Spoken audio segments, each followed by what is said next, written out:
इस एपिसोड में हम देखते हैं कि मुस्तफ़ा जो कि पानी में डूब गया था, दिमित्री उसको पानी से बाहर निकालता है और उसको बचा लेता है। बाप को बेहोश देखकर पहली बार प्यामी ने मुस्तफ़ा को अपना बाप माना और पुकारने लगा, जिस पर दिमित्री को पहली बार पता लगता है कि मुस्तफ़ा ही इसका बाप है। एस्वित मुस्तफ़ा को उसके रूम में ले जाती है और उसे हौसला देती है। दूसरी तरफ दिमित्री प्यामी से इस बारे में पूछता है कि उसने क्यों कहा था कि उसका बाप मर गया है, जिस पर वो जवाब देता है कि वजह तुम जानते हो। जिस पर दिमित्री कहता है इस वजह से एस्वित यहाँ आती है, जिस पर वो कहता है कि एस्वित नहीं, फिरोज़ा ये लड़की है जो कि मुस्तफ़ा की केयर टेकर थी और बाद में उसको छोड़कर चली गई और मुस्तफ़ा एस्वित को फीरू समझता है। अब सब मिलकर लंच करते हैं। प्यामी पहली बार अपने डैड के साथ बैठकर लंच करता है। खाना खाते हुए मुस्तफ़ा ने सूप खुद पर गिरा दिया, जिस पर दिमित्री ने उसका मजाक उड़ाते हुए सूप खुद पर ही गिरा लिया और इसकी देखा देखी मुस्तफ़ा ने एस्वित पर भी सूप गिरा दिया और फिर प्यामी पर, जिससे प्यामी गुस्सा होकर वहां से चला जाता है।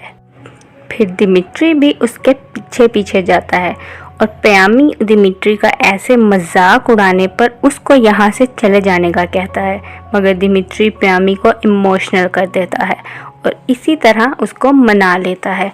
अब एस्वित और दिमित्री वापस अपने घर चले जाते हैं। एस्वित जो कि प्यामी को प्यार करती थी, इसलिए वो दिमित्री को अपने करीब भी नहीं आने देती थी।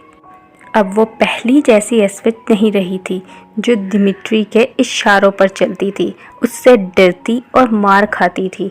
दिमित्री जो कि एक लूज करैक्टर का इंसान था, वो प्यामी की पीए के साथ रात गुजारता है और अगले दिन एस्वित को पता लग जाता है और वो इस बात को इग्नोर कर देती है। दूसरी तरफ प्यामी जो पहले भी मगरूर था क्योंकि वो बहुत फेमस डिज़ाइनर था, मगर एस्वित के मिलने के बाद वो बदलने लगा था।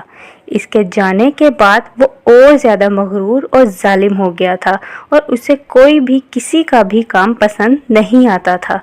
वो सबकी इंसल्ट करता रहता था और गुस्से में आकर वो सबको नौकरी से निकाल देता है और उसका खुद भी काम में ध्यान नहीं रहता था। वो अपने ही ऑफिस में तोड़ फोड़ करने लगता है और ज़मीन पर गिर जाता है और रोने लगता है कि अचानक उसके सामने एक औरत आती है जो इससे मिलने का कहती है। प्यामी ये नहीं जानता था कि वो औरत इसकी माँ है। प्यामी इस औरत से बात कर ही रहा होता है कि एस्वित वहाँ आ जाती है और उससे बात करने का कहती है। वो कहती है कि मैं तुम्हें अरी के बारे में कुछ बताना चाहती हूँ। अरी दिमित्री का बाप था। वो प्यामी को बताती है कि एज अ डिज़ाइनर जो उन्होंने अरी के साथ कॉन्ट्रैक्ट किया था वो उसको ख़त्म कर रहे हैं क्योंकि प्यामी ने उनको कोई भी अब तक नया डिज़ाइन बनाकर नहीं दिया था, जिससे इनके बिज़नेस पर काफ़ी फ़र्क पड़ रहा था। इस बात पर इन दोनों के दरमियान फिर से बहस होने लगती है। ये सब उसकी माँ भी सुन रही थी। प्यामी खुद को नुकसान पहुंचा लेता है और इन दोनों को वहां से चले जाने का कहता है और वो दोनों वहां से चली जाती हैं। प्यामी की माँ जो कि एक नर्स भी थी, वो अपना बैग लेकर वापस आ जाती है और अपने बेटे के हाथ पर पट्टी करती है और फिर उसी के ऑफिस में उसके ऑफिस की सफाई करने लगती है। थोड़ी ही देर बाद सुजैन आ जाती है और सुजैन उनको काम का बोलकर अपने साथ प्यामी के घर ले जाती है। मौके का फ़ायदा उठाकर वो मुस्तफ़ा को देखने जाती है और मुस्तफ़ा भी उसको देखकर किरास पुकारने लगता है और उसके पीछे पीछे चल पड़ता है। मुस्तफ़ा किरास के करीब आता है और कहता है कि तुम वापस आ गई और दोनों की आंखें नम हो जाती हैं। प्यामी खड़ा ये सब देख रहा था। वो फ़ौरन जाता है और मुस्तफ़ा को समझाने की कोशिश करता है कि ये किरास नहीं है, वो कभी नहीं आएगी। मुस्तफ़ा के ना मानने पर वो उसे ज़बरदस्ती उसके रूम में ले जाता है और उसके पैर में जंजीर बांध देता है।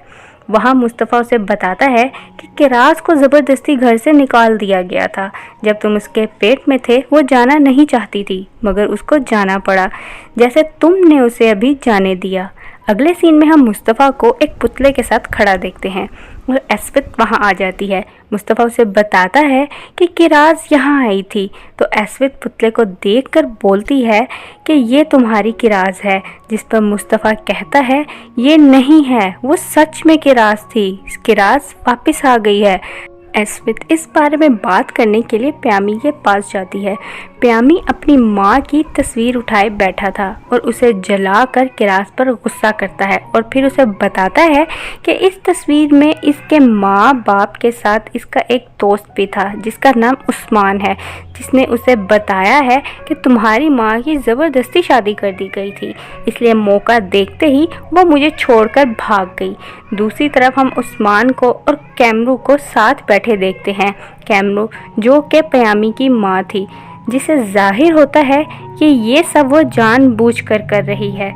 इसके पीछे उसका क्या मकसद हो सकता है, ये हमें आगे जाकर पता लगेगा। अब दिमित्री प्यामी के घर आता है और इन सब को एक पार्टी देता है।